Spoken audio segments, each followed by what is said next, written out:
अस्सलाम वालेकुम dear viewers, welcome to my YouTube channel. तो आप लोग इस वीडियो में ये पॉन्ड यानी तालाब देख सकते हैं।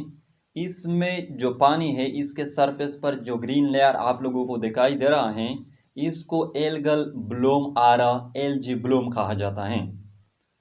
देखो, एल्गल ब्लूम क्या है? जब एलजी की पॉपुलेशन हद से ज़्यादा इंक्रीज हो जाती है तो उसके नतीजे में ये एल्गल ब्लूम बन जाता है।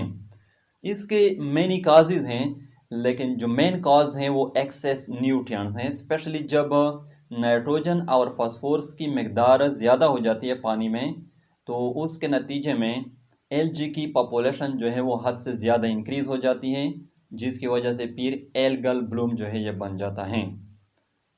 ये जो एल्गल ब्लूम है ये एक्वेटिक एनिमल्स के लिए हार्मफुल हैं, क्योंकि ये ऑक्सीजन डिफिशियंसी को काज करती हैं, ऑक्सीजन डिप्लीशन को काज करती हैं, जिसकी वजह से जो एक्वेटिक एनिमल्स होते हैं लाइक फिश, वो मर जाते हैं, उसकी डेथ हो जाती हैं।